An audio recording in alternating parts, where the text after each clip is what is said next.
ce soir, mon cœur, mon désir, c'est que vous receviez une parole qui va changer votre trajectoire. Une parole qui va vous rendre puissante pour vous amener à ce que Pasteur Sita nous a dit hier. On est appelé à être oint de la puissance du Saint-Esprit pour influencer notre monde. Que notre monde soit notre famille, notre quartier, notre entreprise, notre emploi, ou que l'on soit appelé à gérer un État. Amen. Peu importe où Dieu nous a placés, nous sommes appelés, mesdames, à influencer.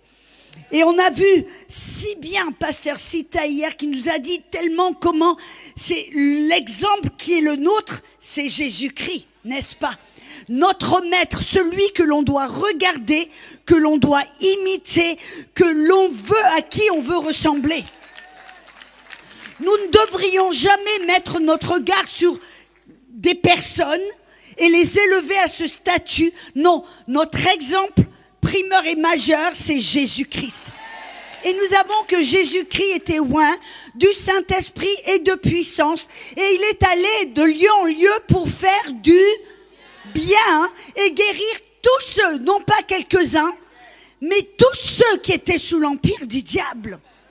Et on voit c'est ce que Jésus faisait. Et il nous a appelés à faire exactement les mêmes choses. Je vais simplement un peu répéter ce que Pasteur Sita nous a dit pour nous rafraîchir la mémoire. Elle nous a dit dans Jean 14, verset 12, que nous sommes appelés à faire les mêmes œuvres que Jésus, même de bien plus grandes, parce que lui, il s'en est allé au Père, assis à la droite du Père. Mais il nous a laissés ici-bas. Mais il ne nous a pas laissés tout seuls. Il ne nous a pas laissés démunis. Il ne nous a pas laissés impuissantes. Il a envoyé le Saint-Esprit pour nous remplir, pour nous guider, pour nous enseigner, pour nous encourager, pour nous édifier, pour nous élever et pour nous remplir de la même puissance qui avait rempli Jésus-Christ. Et vous voyez, il y a un exemple, moi dans la Bible, je vois dans l'Ancien Testament Moïse, parce qu'on parle de faire les mêmes œuvres que Jésus. Une autre façon de le dire, c'est de marcher dans la gloire de Dieu. Parce que la gloire de Dieu, qu'est-ce que c'est? C'est la présence manifeste de Dieu. Quand vous voyez Dieu se manifester dans une situation, qu'est-ce que c'est? Vous voyez la gloire de Dieu. La manifestation. Et on voit que Moïse, et ce soir je veux vous parler de comment marcher comme Jésus, comment manifester la gloire de Dieu, comment faire les mêmes œuvres, comment marcher dans la puissance de Dieu comme Jésus marchait à ce niveau de puissance. Combien d'entre vous, mesdames, vous voulez marcher dans la puissance? Et je vais vous donner la clé qui va vous aider ce soir à relâcher cette puissance qui est en vous. Nous n'avons pas reçu la moitié de la puissance de Jésus. Non, nous avons reçu le même Saint-Esprit, la même puissance que Jésus avait reçue. Mais la plupart des chrétiens aujourd'hui, quel est le problème? Ils savent quelque part, peut-être d'une manière peut-être intellectuelle, je ne sais pas. Ils savent que le Saint-Esprit vit en elle ou en eux. Ils savent que la puissance de Dieu est en eux ou en elle. Mais pour une raison, pour une autre, ils ne voient pas cette puissance se dégager, se manifester et faire les œuvres que nous sommes appelés à faire.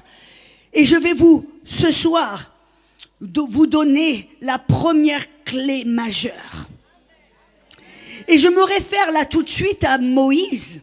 Moïse qui s'est adressé à Dieu et qui a dit « Dieu, montre-moi ta gloire. Je veux voir ta gloire. » Vous vous rappelez de ce passage? Alléluia. Et vous savez, le verset, ça se trouve dans Exode 33. Amen. Dans le verset 18, il dit « Je veux voir ta gloire. » Ou « Je veux voir ta présence manifeste. Je veux voir ta puissance. » Amen. Et Dieu lui a dit, il lui a répondu, « Je ferai passer devant toi toute ma bonté et je déclarerai mon nom. » En d'autres mots, vous avez vu que la gloire de Dieu est égale à la bonté de Dieu. C'est pour ça qu'on voit dans Actes 10, 38 que Jésus, qui était oint du Saint-Esprit et de puissance, qui allait de lieu en lieu pour faire du... Et quand il faisait du bien, les gens voyaient la bonté de Dieu. Ils voyaient la gloire de Dieu. Dieu se manifestait. Et là, Moïse a dit, je veux voir ta gloire. Et Dieu a dit, je vais faire passer toute ma bonté devant toi. Et vous savez qu'est-ce qu'il lui a dit dans un autre passage? Et c'est quelque chose.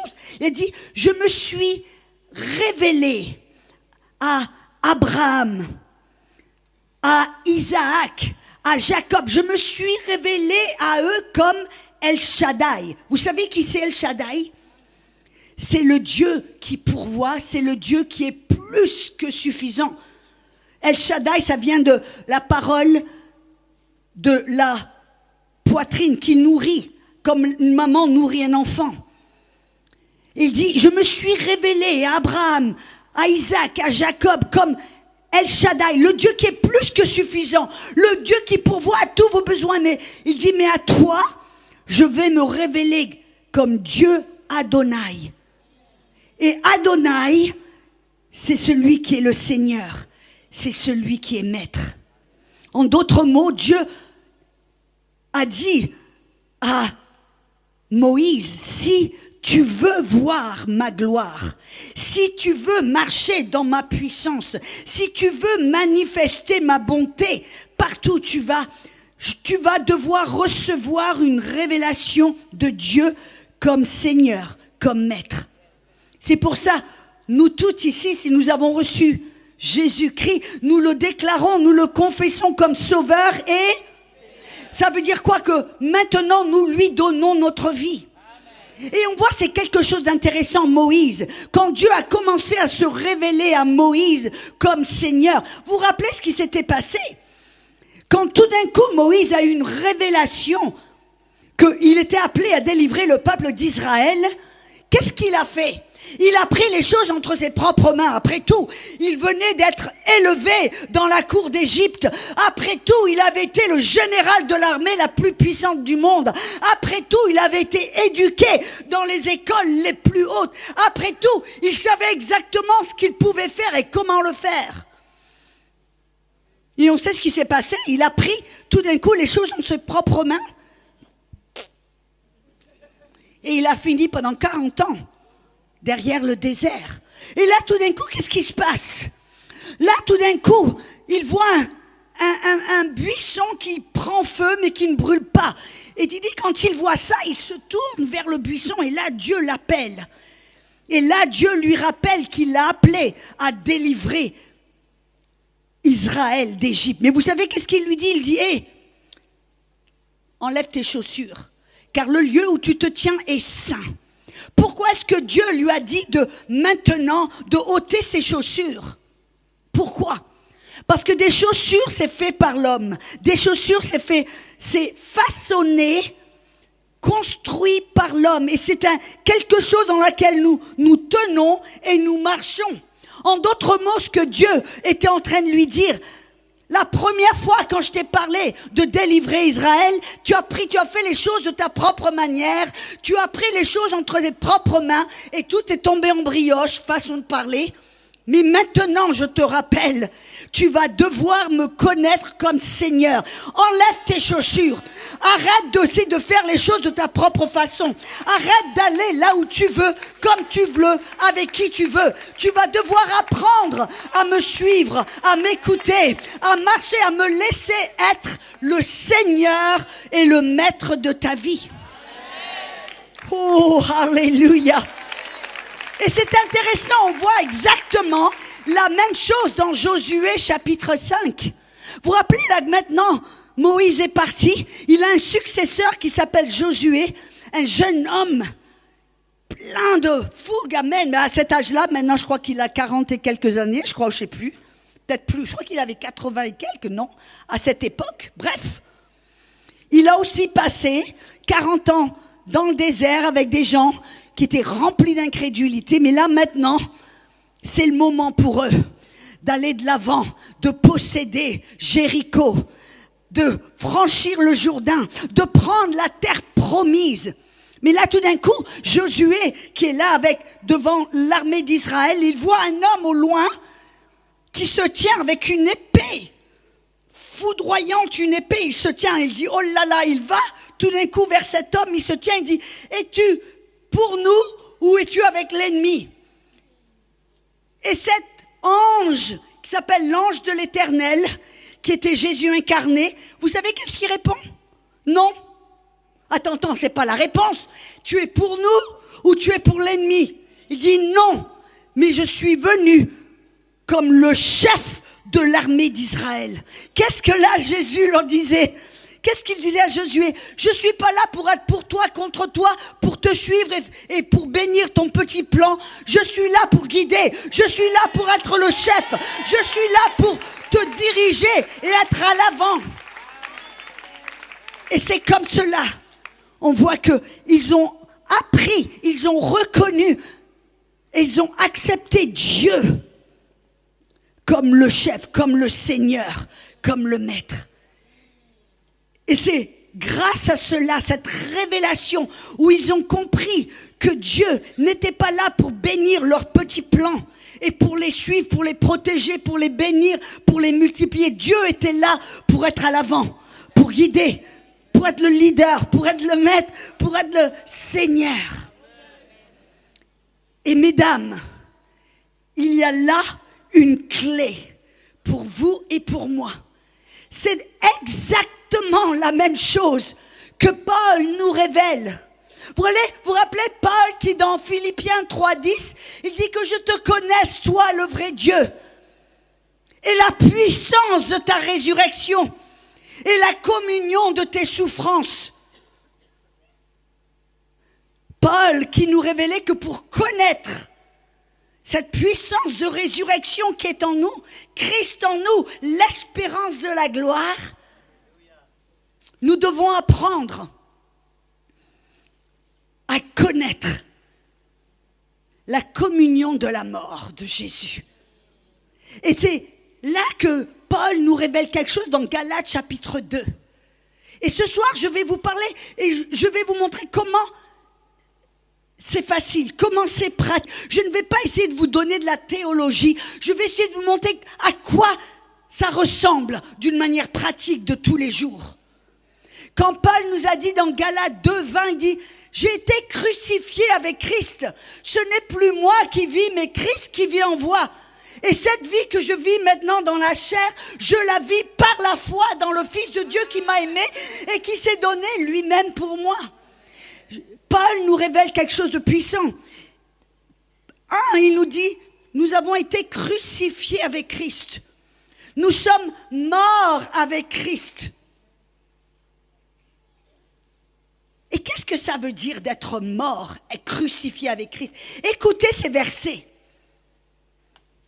2 Corinthiens 5:15, il dit, il est mort pour tous, afin que ceux qui vivent ne vivent plus pour eux-mêmes, mais pour celui qui est mort et ressuscité pour nous. En d'autres mots, ça veut dire que maintenant, si nous sommes crucifiés avec Christ, notre ancienne nature, nos désirs, nos façons de faire les choses, le grand jeu, le grand moi, le grand... Amen. Maintenant a dû mourir avec Christ. Et ce n'est plus moi qui dois vivre, mais c'est Christ. L'onction. Christ, ça veut dire quoi? Celui qui est oint, l'onction est celui qui est oint. Maintenant, amen, j'ai été crucifié avec Christ. Et il dit, maintenant, je ne vais plus vivre dans la chair pour les convoitises des hommes, mais pour la volonté de Dieu. Une fois de plus, c'est de ça qu'on parle. Pour voir la gloire de Dieu, pour marcher dans la puissance du Saint-Esprit, nous devons passer au même endroit où Moïse est passé, où Josué est passé, où Paul est passé, c'est-à-dire ce n'est plus moi qui vis, ce n'est plus moi qui décide, ce n'est plus moi, ma façon de faire les choses, mon idée, mon ambition, ma façon, mon idée, mon désir, ce n'est plus, mais c'est Christ qui doit vivre en moi. C'est lui qui doit être Seigneur. Là, c'est la base. C'est ce que Jésus nous disait. Vous vous rappelez dans Luc 9, versets 23 et 24, il dit, si quelqu'un veut venir après moi, et j'aimerais dire, si quelqu'un veut me ressembler, si quelqu'un veut marcher comme moi, si quelqu'un veut faire les mêmes œuvres que moi, et même plus grandes, Jésus dit qu'il renonce à soi-même et qu'il prenne sa croix chaque jour et me suive. Car quiconque voudra sauver sa vie, la perdra. Quiconque perdra sa vie pour l'amour de moi ou de Jésus, celui-là la sauvera. Et écoutez bien, Galates 2:20, dans la version du Message, je l'ai traduite, elle est en anglais, je ne sais pas si elle est en français, mais je l'ai prise en anglais, je l'ai traduite. Amen en français. Écoutez ce que Galates 2:20 nous dit dans la version du Message. C'est un verset, je crois que c'est mon verset préféré, Galates 2:20. Il dit, en effet, j'ai été crucifié avec Christ. Mon ego n'est plus central, car Christ vit en moi. Et la vie que vous me voyez vivre n'est plus la mienne, mais elle est vécue par la foi au Fils de Dieu qui m'a aimé et s'est donné pour moi. Là, Paul nous révèle quelque chose de puissant. Il dit, si on veut vivre cette vie de puissance, cette vie de gloire, cette vie où la puissance du Saint-Esprit est relâchée au travers de nous, nous allons tout d'abord comprendre que nous sommes morts avec Christ. Ce n'est plus à notre sujet, que l'on doit accepter Jésus comme Seigneur, c'est-à-dire il doit devenir le chef de notre petit monde. C'est ce qu'il veut, c'est ce qu'il décide, comme il le veut, où il le veut, quand il le veut. Et ça doit être quelque chose au travers duquel nous toutes, nous devons passer. Malheureusement, vous savez, nous vivons dans une culture aujourd'hui où le grand self, vous comprenez quand je dis le self, c'est l'ego. Notre ego est central. Notre ego est sur le trône. Il y a tellement d'ego qu'on prend des selfies toute la journée. Comme si 2 photos dans notre téléphone n'est pas suffisant. Et vous voyez des gens dans Facebook toute la journée. Ce que j'ai mangé, ce que j'ai fait, ce que j'ai vu, ce que j'ai porté, ce que j'ai maquillé, ce que j'ai bu, ce que j'ai fait. On s'en fiche.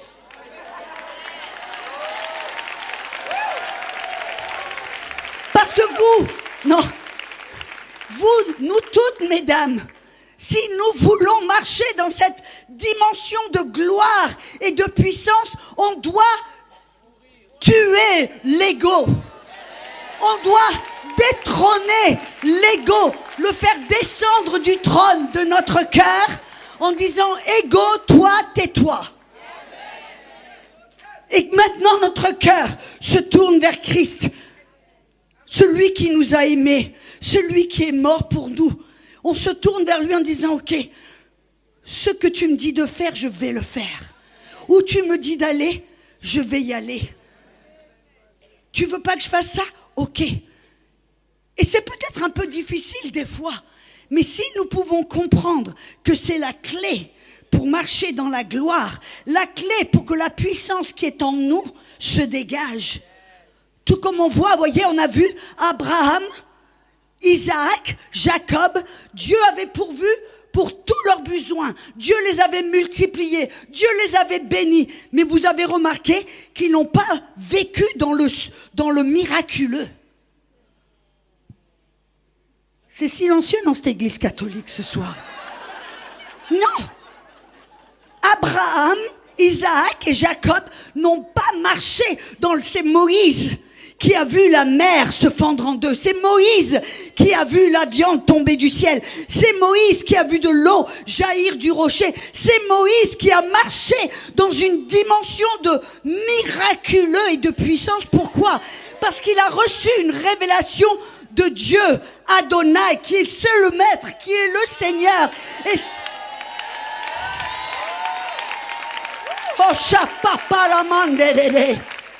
si vous et moi, nous pouvons commencer là en nous disant, ok, je veux voir ta gloire, Je veux manifester ta puissance parce que c'est là où nous sommes appelés, mesdames. Pasteur Sita en a parlé hier. C'est notre appel. C'est ce que Dieu a pour nous. C'est ce qu'il veut. Il veut que nous toutes, nous marchions dans le miraculeux, dans la puissance. Manifester la puissance, la gloire de Dieu. Partout où on va, on fait du bien. Les gens sont guéris.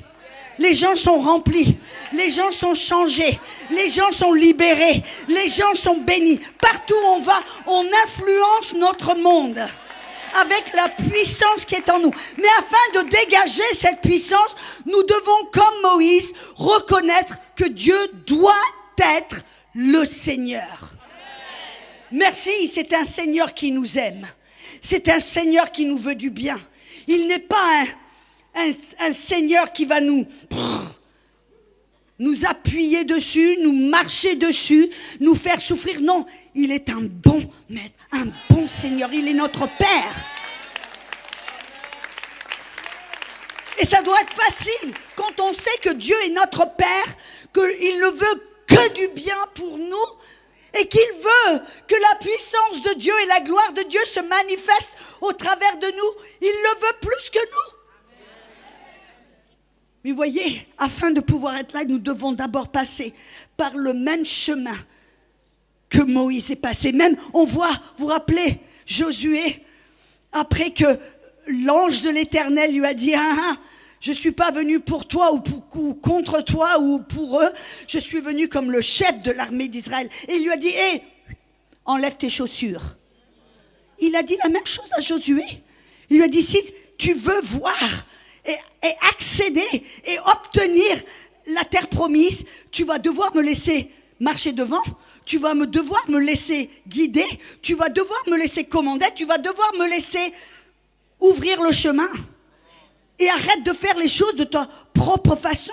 Et on voit là dans Galates 2:20 que Paul a dit, il dit, j'étais crucifié avec Christ, ce n'est plus moi qui vis, c'est Christ qui vit en moi. Et cette vie que je vis dans mon corps, dans la chair, je la vis par la foi du Fils de Dieu qui m'a aimé, s'est donné. Qu'est-ce que ça veut dire? Je vis maintenant cette vie.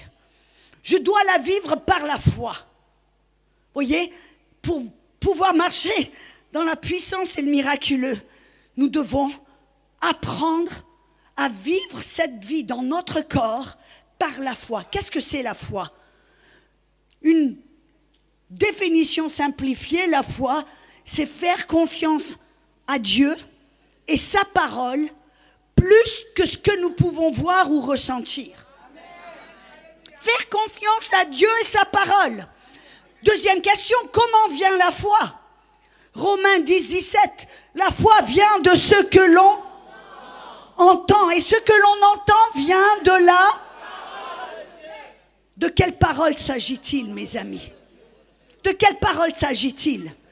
S'agit-il d'une parole où vous ouvrez votre Bible au hasard? Je prends un verset, maintenant j'ai la foi. Non.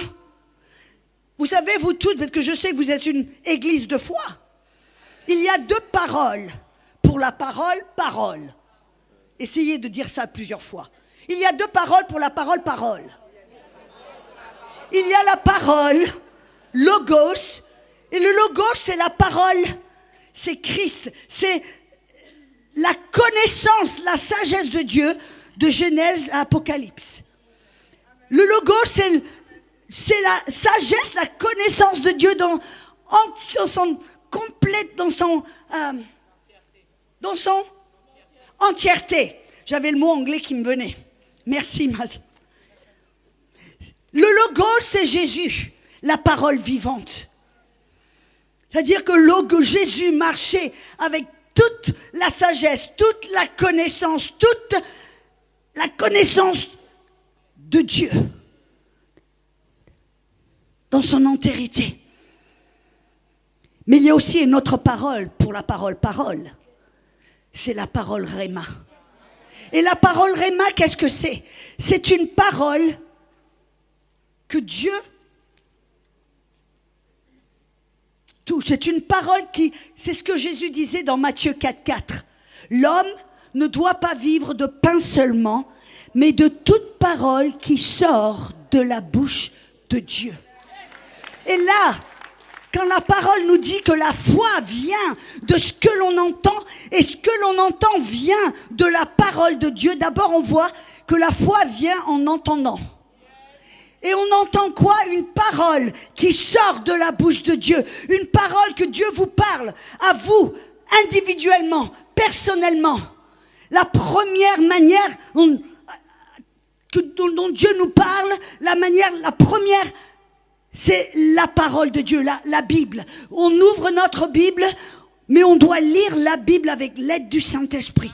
Et tout d'un coup, il y a un verset qui saute de la page. Qu'est-ce que c'est? C'est Dieu. Le Réma, c'est Dieu qui vous parle à vous, personnellement, individuellement. Et quand Dieu vous parle, parce qu'il vous parle au travers de sa parole, à parole d'un message de votre pasteur, à parole d'enseignement sur EMCI TV, même des fois Dieu a 1 million de manières de nous parler. Vous pouvez regarder un film et tout d'un coup, Dieu vous parle. Vous pouvez entendre une chanson et tout d'un coup, Dieu vous parle. Vous pouvez voir un gros panneau de publicité. Dieu vous parle. Mais quand il vous parle, tout d'un coup, il y a comme quelque chose qui est vivifié dans votre cœur. Et qu'est-ce qui se passe? La foi vient. Quand Dieu vous parle, la foi vient. Et alors on voit là que Paul a dit, cette vie que je vis maintenant, parce que j'ai été crucifié avec Christ, ce n'est plus mon désir, ma façon, ma manière, mon ambition, car je suis mort, j'étais crucifié, le grand je, le grand moi est crucifié. Amen. Mais maintenant, cette vie que je vis en Christ, dans ce corps que Dieu m'a donné, je vais le vivre par la foi, par cette confiance dans le Fils de Dieu, et une confiance dans le Fils de Dieu qui vient par ce que j'entends. Car quand Dieu vous parle, la foi vient. Et qu'est-ce qu'il vous reste à faire? À obéir. Et de l'autre côté de votre obéissance, qu'est-ce qui se passe? La puissance du Saint-Esprit qui est en vous. La gloire de Dieu est relâchée. La puissance se manifeste. Et comment est-ce que ça vient? Non pas parce que vous avez prié pendant 4 mois, jeûner 40 jours. Non! Sauf si le Saint-Esprit vous a parlé. Parce que très souvent, on a cette idée, voyez, on se dit, ah, si Dieu veut se manifester, si je veux voir la gloire, je vais faire ceci, je vais faire cela, je vais prier, je vais jeûner, je vais faire ceci, je vais faire... Vous avez vu? On remet les chaussures et on commence à marcher de notre propre manière. Et on ne voit pas de puissance. On ne voit pas de gloire. Pourquoi? Parce que vous êtes le chef de votre propre armée. Mais si c'est Dieu qui vous parle, si c'est Dieu qui tout d'un coup vous donne une parole, et vous savez que c'est Dieu qui vous a parlé, et vous obéissez, de l'autre côté de votre obéissance, il y a le miracle, il y a la puissance, il y a l'onction, il y a la gloire. C'est pour cela que Jésus a dit, si vous êtes épuisés, fatigués, venez vers moi, car mon fardeau est léger. Vous voyez, quand vous marchez, au lieu de marcher par vos propres efforts, essayez de faire le ministère ou de marcher dans le miraculeux par vos propres efforts, en pensant je dois faire ceci, Non, si vous simplement vous marchez dans ce corps, par la foi, la confiance en Jésus, une confiance qui vient de ce que vous entendez de lui. Et quand vous entendez, vous obéissez. Et de l'autre côté, il y a le miraculeux. Vous savez, je vais être sincère avec vous. Je me rappelle une fois, j'étais en Inde. J'avais prêché toute la matinée. Cet après-midi, cette soirée, j'avais une réunion que je devais faire. Et cet après-midi, j'étais fatiguée. Et vous savez ce que le Saint-Esprit m'a dit? Il dit, fais la sieste.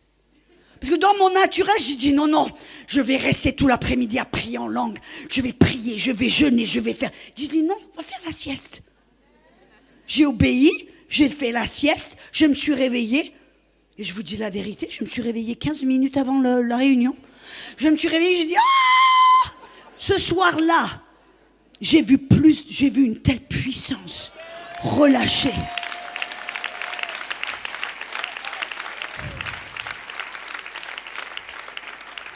Et c'est là où nous sommes dans le repos. Parce que là, vous voyez, quand Jésus a dit, venez vers moi. Et vers moi, il y a le repos. Ce n'est pas une vie où on s'acharne, où on travaille, qui est difficile, qui est lourde. Non, non, non. En fin de compte, dans Hébreux 4, versets 9 et 10, l'auteur du livre aux Hébreux nous dit, il y a un repos de sabbat pour le peuple de Dieu. Car celui qui rentre dans le repos se repose lui-même de ses propres œuvres, comme Dieu s'est reposé des siennes. Qu'est-ce que ça veut dire, le repos de sabbat? Ça ne veut pas dire qu'on reste les bras croisés, en se tournant les pouces à faire rien du tout. Non, non, ça veut dire qu'on rentre dans cette marche avec Dieu, où on le laisse marcher à l'avant, où on le laisse guider, où on le laisse décider, et on est derrière, et on écoute, et on suit, et on obéit. Vous savez, quand vous regardez ce passage dans Hébreux 4, qui parle du repos de sabbat pour le peuple de Dieu, car celui qui rentre dans le repos se repose de ses propres œuvres. Regardez le contexte. Dans Hébreux chapitre 3 et le Hébreux chapitre 4, juste après ce passage, vous savez ce que l'auteur nous dit? Aujourd'hui, si vous entendez sa voix, n'endurcissez pas votre cœur, mais obéissez. Mettez là, qu'est-ce que ça veut dire? Que si vous et moi, nous apprenons à voir Dieu, celui qui est le chef de l'armée, celui que l'on suit, celui que l'on écoute, celui que l'on obéit, il parle, on entend, on obéit, il y a la puissance et on est dans le repos. Pourquoi? Parce que la pression n'est pas sur nous. Elle est sur Dieu, c'est le Saint-Esprit, son rôle, son boulot. Vous voyez, la pression, la charge, la responsabilité est sur le Saint-Esprit. C'est à lui de parler, c'est à lui de guider. La seule chose qu'il nous reste à faire, c'est d'écouter, d'obéir. Et de l'autre côté de notre obéissance, il y a la puissance qui se dégage. Vous savez, les miracles les plus puissants que j'ai vus, c'était quand le Saint-Esprit me parle. D'une manière toute douce, c'était pas « c'est Dieu qui te parle, Audrey. Lève-toi » Non. Je me rappelle une fois, j'étais en Inde et j'enseignais sur la guérison. Et il y a à peu près 200 et quelques étudiants qui sont venus de l'avant pour recevoir la guérison. Il y avait tellement de monde, j'avais pas le temps de prier individuellement pour chaque personne. Alors j'impose les mains et j'exerce autorité. Et tout d'un coup, je passe près de ce jeune homme qui a des lunettes qui ressemblent comme des bouteilles de coca, tellement épaisses que ses yeux disparaissaient, avaient l'air de 2 petits ronds. Et j'ai vu ce petit jeune homme et je passe, j'impose les mains, sois guéri au nom de Jésus. Et tout d'un coup, alors que je passe, j'entends dans mon esprit, ce n'était pas une voix audible, c'était quelque chose qui est venu dans mon esprit. Retourne et crache-lui dans le visage. Vous voyez, je n'ai pas l'habitude de cracher dans les yeux des gens. Mais parce que je savais à ce moment-là, immédiatement, le diable a essayé de me convaincre que je ne devrais pas le faire. Alors là, tout de suite, j'ai dit, je connais, je comprends. Hop. Et j'ai choisi de ne pas rentrer dans un débat. J'ai simplement dit, ok, je vais obéir. Je suis retournée vers le jeune homme, j'ai pris ses lunettes, lui mis dans la main. J'ai craché, j'ai mis sur ses yeux. Qu'est-ce qui s'est passé? Rien du tout. Vous savez, quand Dieu nous parle des fois pour aller dans le miraculeux et voir sa puissance, ça veut dire que vous et moi, nous devons être disposés à prendre des risques. Nous devons, vous voyez, mourir à soi-même. Comment? Mourir à soi-même, ça veut dire mourir à la réputation. On s'en fiche ce que les gens pensent. Mourir à soi-même, ça veut dire qu'on choisit de sortir de notre zone de confort. Ça veut dire qu'on choisit de prendre des risques. Ça veut dire qu'on choisit de paraître ridicule, peut-être. Ça veut dire de sortir, amen, de faire qui est pas facile, qui est pas cool. Et alors là, j'ai prié pour ce jeune homme, rien ne s'est passé. J'ai dit, bon, au moins j'ai obéi, alléluia. L'après-midi, ce jeune homme est revenu. 2 heures plus tard, complètement guéri.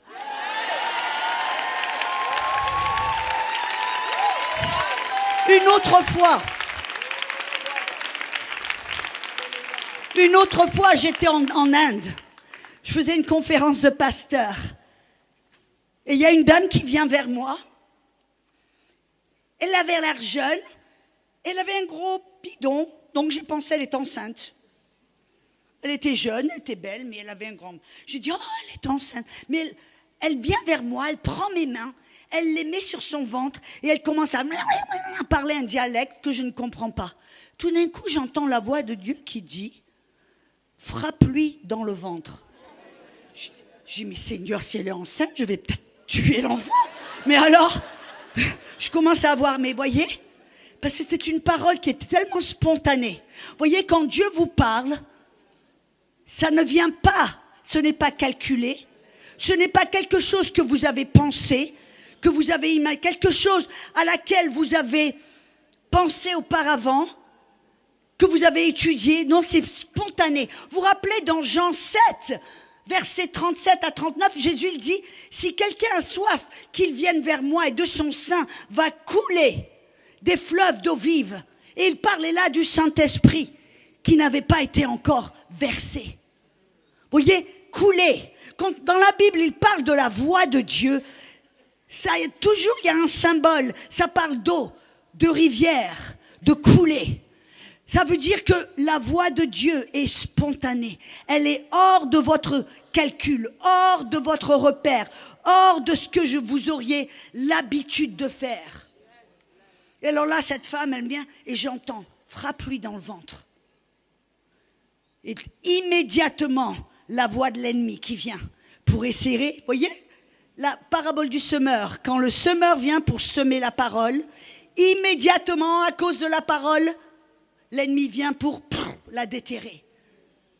Et parce que je connaissais, ce n'était pas mon premier rodéo, comme on dit, j'ai vu cette femme, je lui ai tapé dans le ventre. Ses yeux sont presque sortis de sa tête. Je savais à ce moment-là que j'avais affaire avec un démon. J'ai fait un pas de recul et j'ai dit, ok, hop. 3 jours plus tard, elle revient. Et elle me dit, Audrey Mac, je suis là pour témoigner que quand je suis venue à la conférence, je venais de sortir de l'hôpital, les docteurs m'ont dit que j'avais le cancer de l'estomac, qu'il n'y avait plus d'espoir pour moi, aucun remède, rien à faire pour moi. Elle me dit, j'étais tellement dans la douleur que je me suis dit, je vais à cette conférence, si Dieu ne me guérit pas, je me tue. Et Dieu l'a miraculeusement guérie. Pourquoi? Parce que j'étais crucifiée avec Christ. Ce n'était plus moi qui vivais, mais Christ, l'onction qui vivait en moi. Et cette vie que je vivais dans ce corps, je l'ai vécue par la foi qui est venue de ce que j'ai entendu, j'ai obéi, de l'autre côté un miracle. Ceci dit, j'aimerais aussi préciser que la nature humaine, voyez, on aime les méthodes, on aime les 5 clés pour la prospérité, on aime les 4... Ne me regardez pas d'une manière si innocente. Quand Dieu vous parle et vous prenez un risque, vous entendez, vous obéissez, de l'autre côté il y a un miracle, vous savez la tentation, c'est de prendre ce que Dieu vous a dit et de le répéter, d'en faire une petite méthode, d'écrire un bouquin à ce sujet. Si vous frappez dans le ventre des gens, ils vont être guéris. Si vous crachez dans les yeux des aveugles, ils vont être guéris. Me regardez parce que c'est ce que j'ai fait. Tout d'un coup, je me vois en train de cogner dans le ventre des gens, jusqu'à ce que un jour, le Saint-Esprit me dit, mais arrête!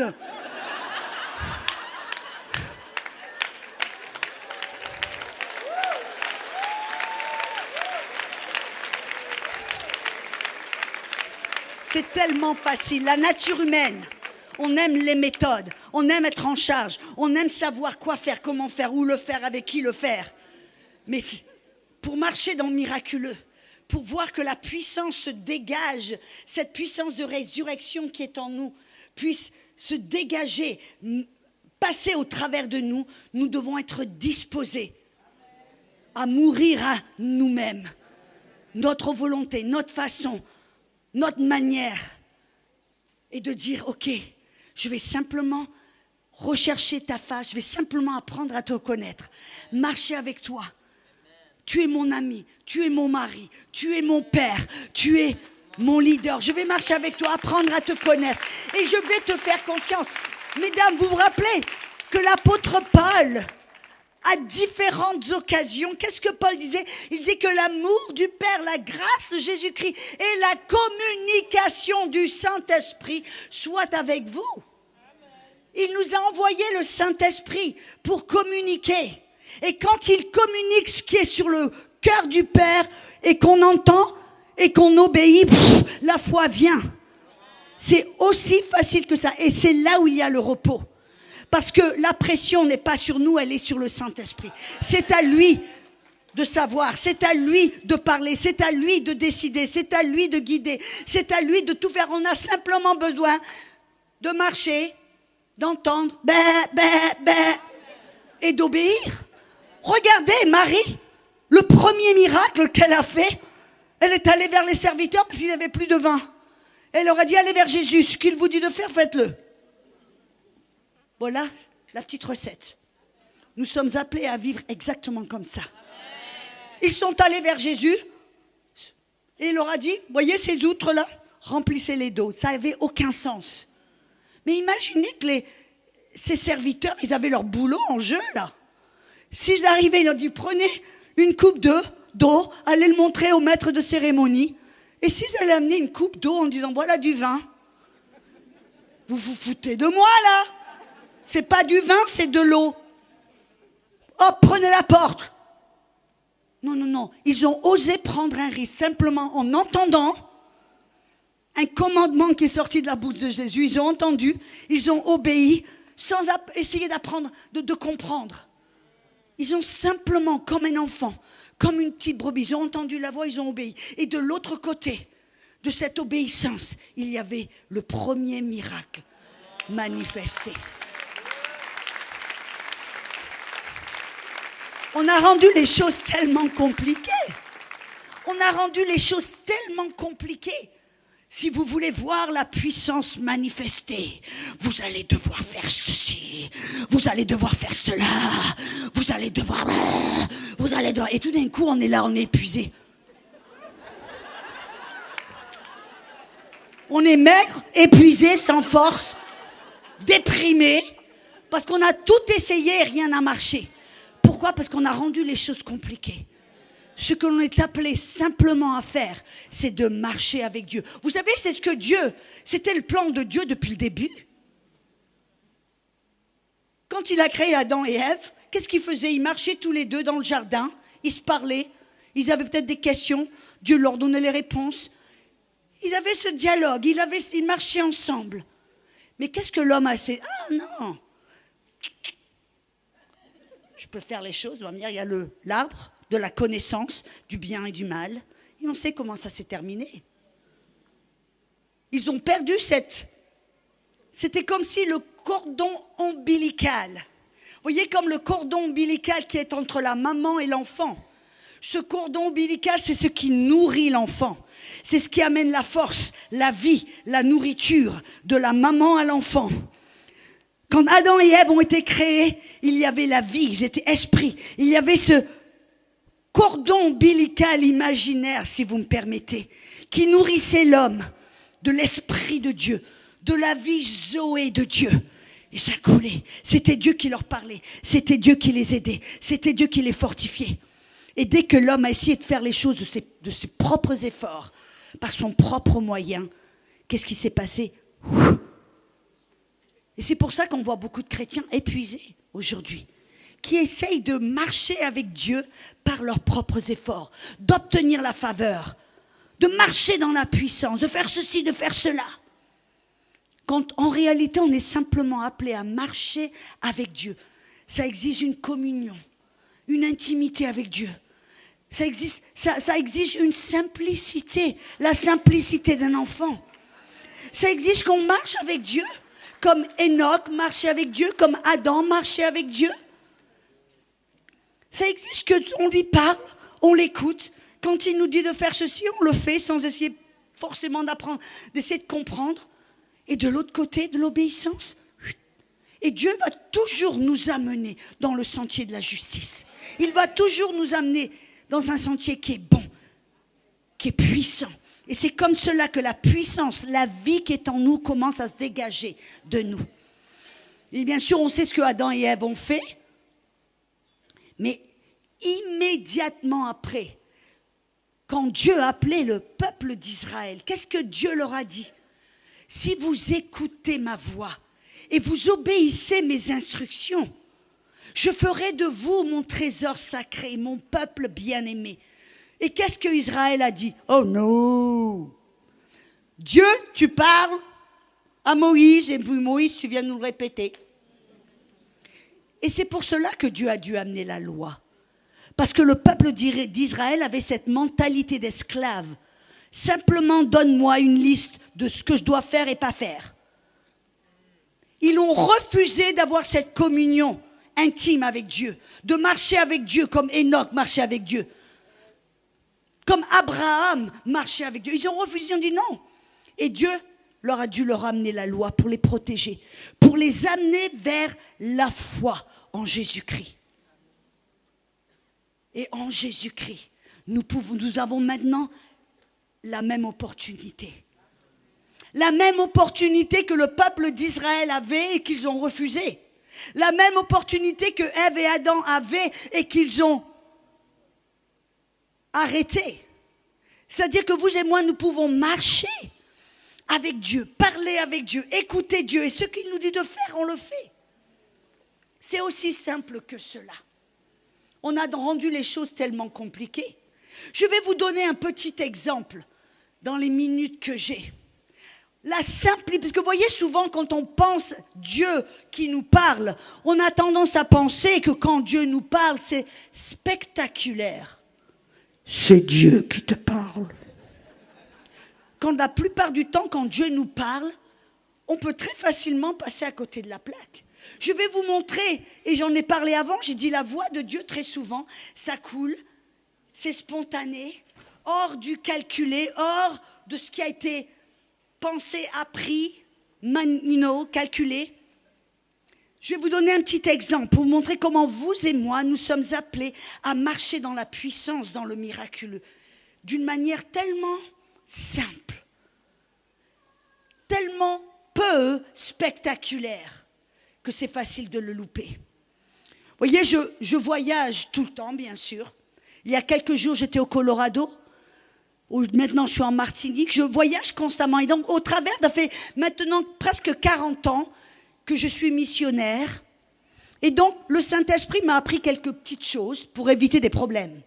Une des choses qu'il m'a appris, il dit, quand tu es dans un avion, sors de l'avion, regarde la prochaine porte où ton prochain avion va se trouver, va là-bas, ne t'arrête pas pour aller au WC, ne t'arrête pas pour manger, ne t'arrête pas pour acheter quoi que ce soit, va directement à la prochaine porte. Donc c'est quelque chose que je fais et qui m'a évité pas mal de problèmes. Et donc ce jour-là, je suis dans un avion Jacksonville à Atlanta pour aller à San Antonio au Texas. Et donc je sors de l'avion et je regarde, j'ai 30 minutes pour que mon prochain avion décolle. Donc je n'ai pas de temps à perdre. Et me voilà, je sors de l'avion avec ma petite valise et tout d'un coup, je suis dans le terminal T qui est le terminal de la sécurité, où il y a tout le centre de sécurité où tout le monde doit passer, vous comprenez. Et je suis là, je sors de mon avion, je marche pour essayer d'aller au prochain terminal qui est à l'autre bout de l'aéroport. Et tout d'un coup, j'entends « va au WC ». Et en moi-même, je me dis « mais non, va pas au WC, c'est pas ce que tu fais, je dois aller à mon avion ». Mais parce que je savais que c'était spontané. Je savais que cela ne venait pas d'Audrey. Parce qu'Audrey ne s'arrête pas au WC. De temps en temps, hein, mais à l'aéroport. je vais directement à ma prochaine porte.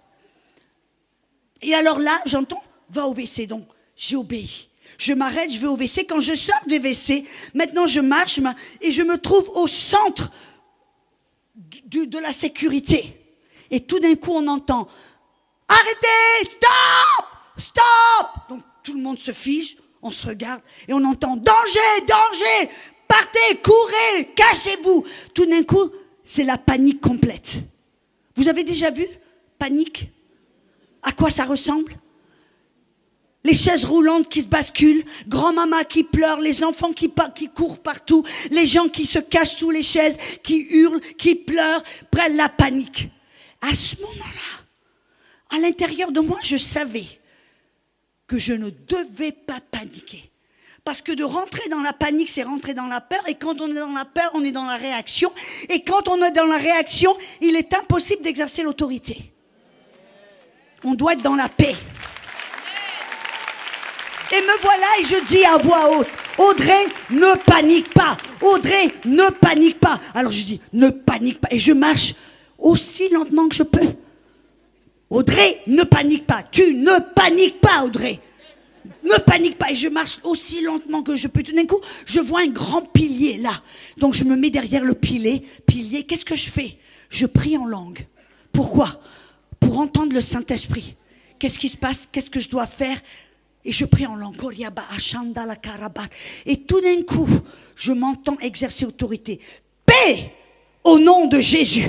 Je déclare la paix sur les ténèbres au nom de Jésus.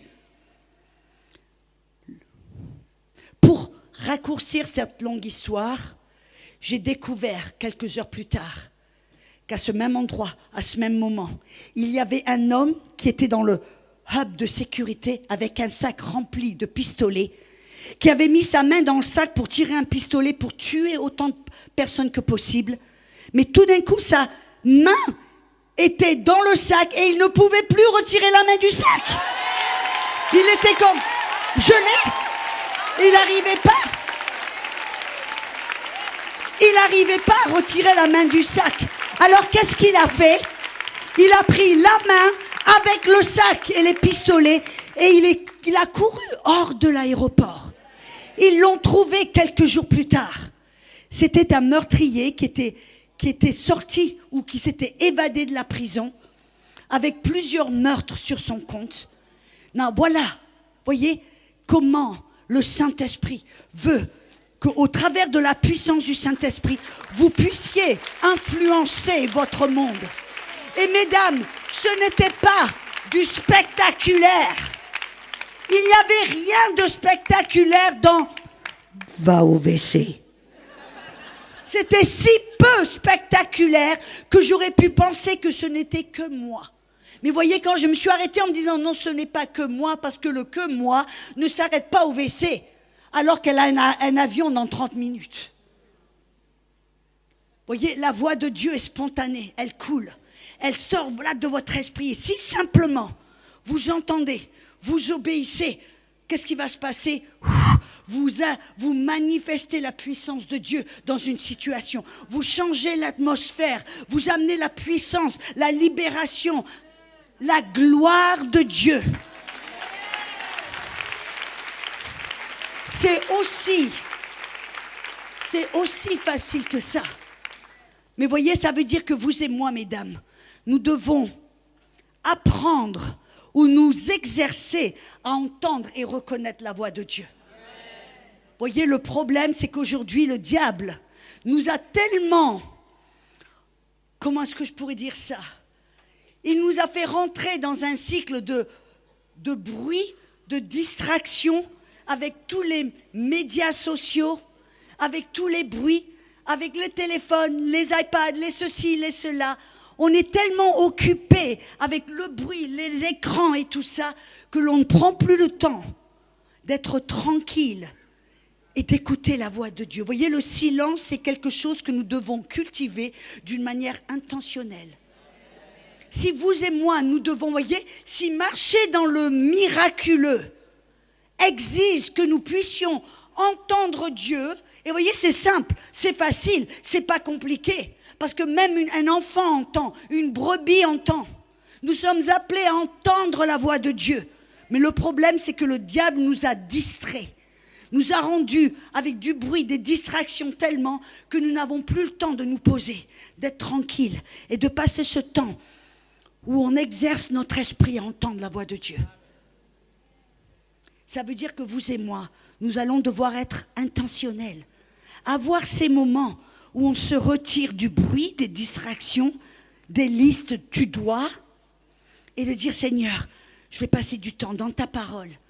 Vous priez en langue. Et je vais en parler demain. Et je vais aller dans une autre étape très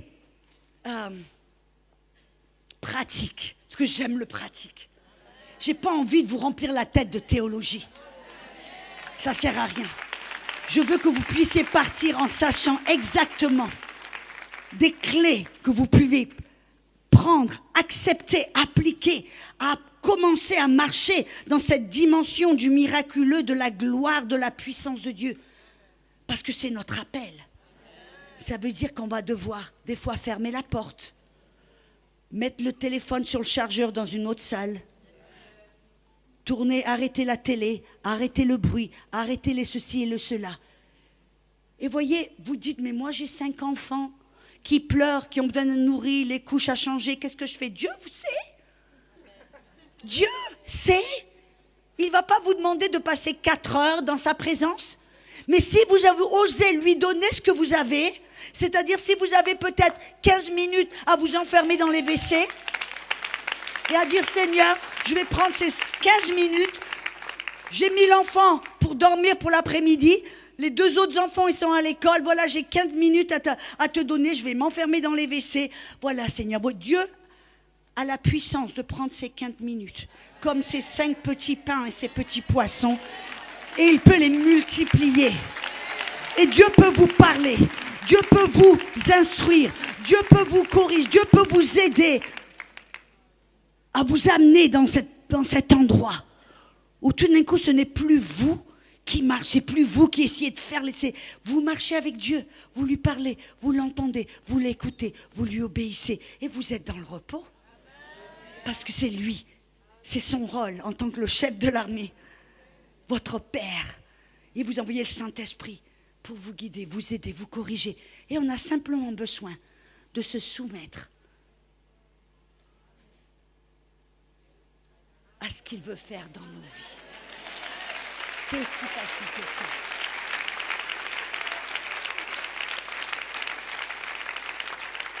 Comme je l'ai dit auparavant, des fois on est tellement tenté, vous voyez, c'est simplement, des fois il va vous dire, j'ai besoin que tu pries pour 2 heures. Prie en langue. Des fois il va vous dire, j'ai besoin que tu pries pendant 2 heures. Mais dans les moments où vous êtes tenté en disant, oh, je vais devoir jeûner 40 jours, je vais devoir prier 5 heures par jour. Le Saint-Esprit peut-être va vous dire, non, arrête. Va te faire prendre une sieste. Parce que tout d'un coup, l'emphase, la responsabilité, le poids n'est pas sur vous, mais c'est sur Dieu. Alors ne soyons pas comme des Moïse qui prennent les choses entre nos propres mains, mais enlevant les chaussures. Car là où nous sommes, c'est un lieu saint, où Dieu veut nous guider, veut nous mener, veut nous instruire, veut nous corriger. Et il veut que sa puissance coule au travers de nous, plus que ce que vous le voulez. Mais ça commence d'admettre que ce n'est plus moi qui vis, c'est Christ qui vit en moi.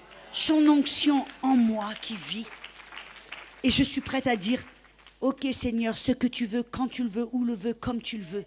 Oui Seigneur. L'écouter, ce qui est juste il y a un dialogue, on l'écoute, on obéit. Et de l'autre côté de notre obéissance, il y a la puissance qui se manifeste, la gloire qui se manifeste. Amen. Soyez bénis, mesdames.